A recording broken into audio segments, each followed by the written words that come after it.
Oh, baby, oh, baby. No, we're not going to play any Bay Bridge series highlights. We're just going to say good morning to everybody out there getting off their graveyard shift. If you're at work, what is happening? My favorite day of the week of Monday because I'm reunited with the Roasters on YouTube. Brought to you by First NorCal Credit Union. It's also the sponsor for Twitch. Shout out to everybody on Twitch. Sponsored by First NorCal Credit Union. Our new bankers here, David, Greg. Shout out to you guys for partnering with us. YouTube is rocking. The Xfinity mobile text line's rocking and rolling. Spadoti's back there eating some yogurt. We got Lubman stressed out over the Giants right now because they lose the Bay Bridge series to the A's. What's he they don't win stressed out about? He's stressed. He is day-to-day right now with the Giants. He is... I mean, the guy's not going to make it. You know what he needs? He can't handle a pennant race. He needs some comedy in his life, so let me give you a recommendation. Okay. The most unwatched, underappreciated comedy currently, What's that? Righteous Gemstones. Oh, that thing is out of control. It's hilarious. They're same. I feel like it's the same director or producer from, say, Vice Principals. Well, yeah, the Eastbound and Down crew. Eastbound and It's all Down the crew. same cast. Vice Principals, It's Eastbound and hilarious. Down. It's the same guys. Danny McBride. I'm a sucker for Danny McBride.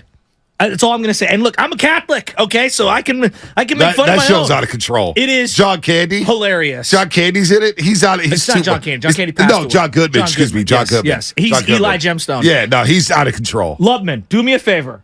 Watch the third season of Righteous Gemstones and smile a little, bud. He needs a smile. He's not smiling right now. Giants just got. I'm smiling plenty today. They got in my own worked at weird the way. Coliseum. They got worked. Well, Lubman's having a good time. He was running court at the tailgate Saturday. The Teamsters. He made sure to. He was there for Boxer. He goes, I should be there. Well, first thing he did is, hey, guys, how you doing? Where can I get a plate? Yeah, that's all he was looking for is a plate. I said, geez, man. Did you bring anything for the cookout? No. Did you say hi to Boxer Gerson? No, he didn't even shake a hand. I did. You just didn't see it. Dude, I totally scared you though at the porta potties. I went up and just like clapped you right on the shoulder. You just jumped right out of your sunburnt skin. Typically, when someone, accosts you at the porta potty hand washing station, it's usually a weirdo. Yeah. So I wasn't surprised to turn over my shoulder and see you. He's the same guy. Staying on brand. That's what I do. Well, it is what he does because I'll be, post-game show, NBC Sports at the Gatehouse, and we go to break and I look over to the right, and he's just standing there like he's one of the camera guys. You can never get away. Just like, dude, how'd you pop in? Serial killer We tendencies. have, like, FBI holding down the doors at the Gatehouse. Secret Service. And this guy somehow, some way, weasels himself in to the Gatehouse. How? I don't know. He's Sam Lubman. There it is. That's how. I'm Sam Lubman. That was not. Sterling Bennet coming up next. Yeah, Sterling Bennet on the line now. That was just, my I don't know God. what the hell that was.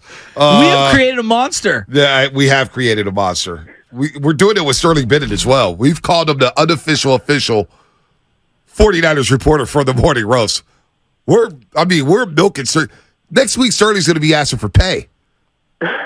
Good luck trying to squeeze blood out of a turnip. Yeah, he knows. You better get these free hits in now, Sterling. Sterling, 49ers Access Network coordinator here, 95.7 The Game. He's been at practice, all but one practice, and we'll play the quarterback roulette. But you know what? No, we'll start here, Sterling, because Shasky's worried about Nick Bosa and his contract. Obviously, Nick Bosa's holding out. He wants a new deal. Are you starting to get concerned about Nick Bosa and his holdout? Because John Lynch did mention at the opening of training camp that this one would be a little more complicated than others. Are you starting to officially be worried about Nick Bosa holding out at training camp? Hey, well, first off, Shasky, I promise not to accost you at a porta potty anytime soon. Thank you. But no, I'm not worried about Nick Bosa and his contract getting done whatsoever. John Lynch has made it a point to say, look, this is going to take time, and I wouldn't be shocked if this doesn't linger out until maybe closer to the second preseason game. They want him in the building. Nick Bosa wants to get paid. He's not someone you have to worry about when it comes to being in shape for football. It's not going to take him, 2-3 weeks to find himself again. And so Nick Bosa working out in Florida, getting himself ready. The one thing and the only thing he's waiting for is for them to bring him the right amount of money. That could take a little bit, but as soon as he kind of ekes this thing out and they kind of maybe start to worry a little bit more, that helps him get his money. But 2 weeks out, I think we're going to be fine here. Nick Bosa will be in that building pretty soon. Well, no, I understand. Like the Niners have earned the benefit of the doubt because they've paid every guy that I've wanted them to pay. the DeForest Buckner thing notwithstanding, right? And there was a financial component that I think we've forgotten in real time where it wasn't just pay Defoe. It was, hey, you could have Armstead and Jimmy Ward or Defoe. So whatever. We can argue about that till we're blue in the face. What's the holdup? You draft this guy number 2 overall. You know that he's been premier since day one. I get the injury concerns. Is this literally we're just ironing out the details? Because to me, that's counterproductive to the sense of urgency I feel when I'm at camp and I see a team focused and ready to not just win a Super Bowl, but to not skip a beat early on in the season like they have in the last couple of years. To me, these things aren't lining up. Well, it's kind of twofold. Yes, they want to get this thing done. Yes, the money isn't right just yet.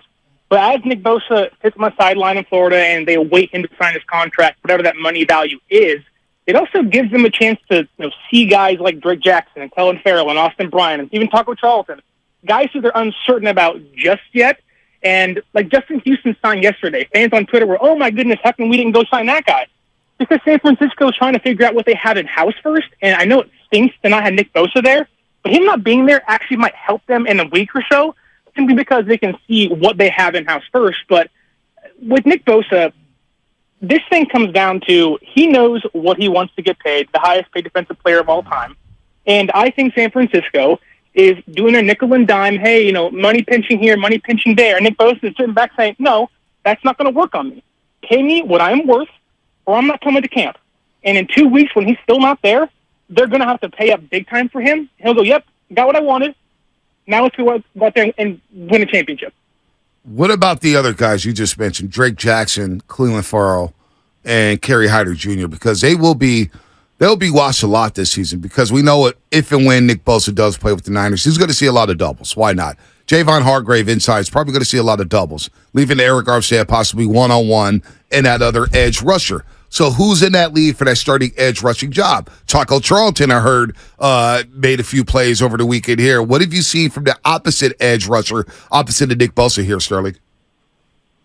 I would right now give that job to Drake Jackson. I think he has been the more consistent of the handful of defensive ends fighting for that number 2 role. Kerry Hyder's doing Kerry Hyder things. That guy played, 7-8 years in the NFL. Yep. Knows the system plenty well. Taco Charlton also flashed early in camp. Steve Wilkes said he got off the plane and was making plays. I think this room right now doesn't have, I'll say, the experience, or at least doesn't have the resume just yet. But this room could be the best defensive line they've ever had, and how deep it actually is. Guys like Austin Bryant haven't even practiced yet, and he had 4 sacks last year in Detroit, in a very small, minimal role with the Lions last year.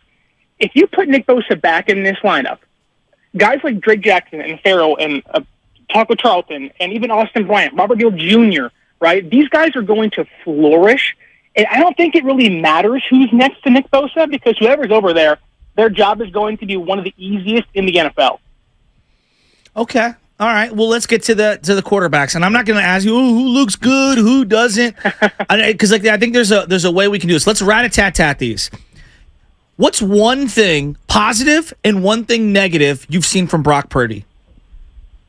Brock Purdy, I think his timing is still off on throws towards the sideline. One thing positive, he is still unafraid to sling that football around and make big plays. Last year we saw the improvement in the offense last year when he took over alongside Christian McCaffrey. A lot of that is due to part of him being unafraid to actually take deep shots downfield. That still exists. And I think the negative thing with him, quote-unquote negative, is the timing towards the sideline. With time, with getting back on the field, getting those reps, that'll get cleaned up very easily, in my opinion. So Brock Purdy, the negative to me, really isn't that big of a negative, but right now he's still QB1 by far. Forget QB1, 2, 3. How's Darnold? Darnold, one positive, one negative that you've seen through 2 weeks. Darnold, to me, has the most consistent and best ball of all 4 quarterbacks when it comes to arm strength and accuracy, the deep throw. I think he is by far the best quarterback when it comes to arm talent on the team. One thing I saw on Saturday that really scared me was his pocket presence. When the pocket broke down, he was kind of shaky, kind of reverted back to who he was in New York and in Carolina, and he started throwing that football around into coverages and almost got picked off. Right there, in this one practice, I said, if that's how you're going to play, which is eerily similar to the quarterback who just left last year. That's not going to win you a job, nor is it going to keep you a job. So right there, pocket presence really scares me with him right now. But again, we will see going forward, but right there, that really scared me. One would say he saw a ghost. What about Trey Lance? Trey Lance, one negative, one positive. Slimer. Yeah, Trey Lance, he has improved so much in the pocket and throwing his intermediate routes. I think right now his sideline-to-sideline accuracy is really improved. There's easy 15, 20-yard chunk plays he's hitting consistently. One thing that is a negative on him, I still think he's missing the easy stuff at times. There was a play on Saturday that it was a screen pass to Ayuk to his left. It was an inaccurate throw. Ayuk caught the football, but because it took him off his route, Conley missed his block, and Lenore blew up the play. And it's stuff like that I think Shanahan, it's going to make him kind of grind his teeth and say, you have to make that throw in this offense. This offense is predicated on getting the football to your superstars and your weapons, and if you can't do that on the easy stuff, how can I trust you when it gets harder? What's the one thing that you've been seeing from this team that I thought you were going to ask about Brendan Allen. No, I don't give a damn about Brandon Allen. Brendan Allen, I heard, is doing well throwing the deep shots. He was 4 for 4, right? Something like that Saturday? I don't know. No, I'm not letting you talk about Brandon Allen. Sterling, what's the one thing that we're not talking about that we should be talking about when it comes to this team? How good the young linebackers are. We know Fred Warner. We know Dre Greenlaw. But guys like Jalen Graham, Marcelino McCrary-Ball, even Orrin Burks, they're flashing almost every single practice. And I think losing Aziz Al-Shire last year, you kind of question who is that third guy. McCrary-Ball is, he's a great in pass coverage. He's blowing up plays in the backfield, getting interceptions, just being really good in coverage. I think right now he could start day one if someone goes down. Say Dre Greenlaw can't play against Pittsburgh. I would be very confident in McCrary-Ball coming in there and playing well in week one. Even behind him, Jalen Graham, a guy who don't expect to make this team. Right. I mean, my goodness, I can't count on my fingers how many running plays he's blown up in the backfield. He's aggressive at the line of scrimmage. And I can tell you now, this team wants to tackle. Jair Brown said, we have to join the hunt if you want to play. These young linebackers are joining that hunt behind Warner and Greenlaw. Couple quick ones for you, Sterling. Javon Kinlaw. How's he been there in camp? I'm hearing stuff about him that maybe he may take the next step finally in his career. What's going on with Kinlaw? With Javon Kinlaw, you can tell he's slimmed down. He's improved his athleticism. You can tell that he's quicker to the football. His burst is a lot better off the line of scrimmage. And you can tell that he's coming in more positive. But the past couple of years kind of weighed him down mentally with the injuries. And this year, it's kind of a fresh start for him. I'm not sure if that's with a new defensive coordinator, and that's why, or he just feels rejuvenated in his body. But he's not going to start. We know this behind Armstead and behind Hargrave. But at one practice, they were trying out 5 defensive linemen, and he was in there in between Armstead and Hargrave. Right there tells me they want to find him a spot because he's been so good this far in camp. Interesting. Last but not least, the wide receiver position. Outside of Ayuk and Debo, who's going to step up there? 3rd, 4th wide receivers? Is Danny Gray going to is he going to be an impact player? Is Ronnie Bell out of Michigan going to make some flash plays? What's going on at the receiver spot outside of Debo and Brandon Ayuk? Kind of like the linebackers here, this might be one of the deepest receiver rooms Shanahan's ever had here in San Francisco. The past 2 years, it feels like it's been Debo and Ayuk and maybe Jawan Jennings here or there or McLeod here or there. Right now, Ronnie Bell, who I don't think actually makes this team, unfortunately, him and Danny Gray have been flashing. Wow. I think their ability to get out of their cuts, be able to catch the football and run with it afterwards, their speed they possess, both of them have had really good camps. They're 2 guys who, when the pads came on, they turned their play up. Danny Gray on Saturday, he dropped the first pass of the day, and you could tell there was audible frustration from him. What did he do?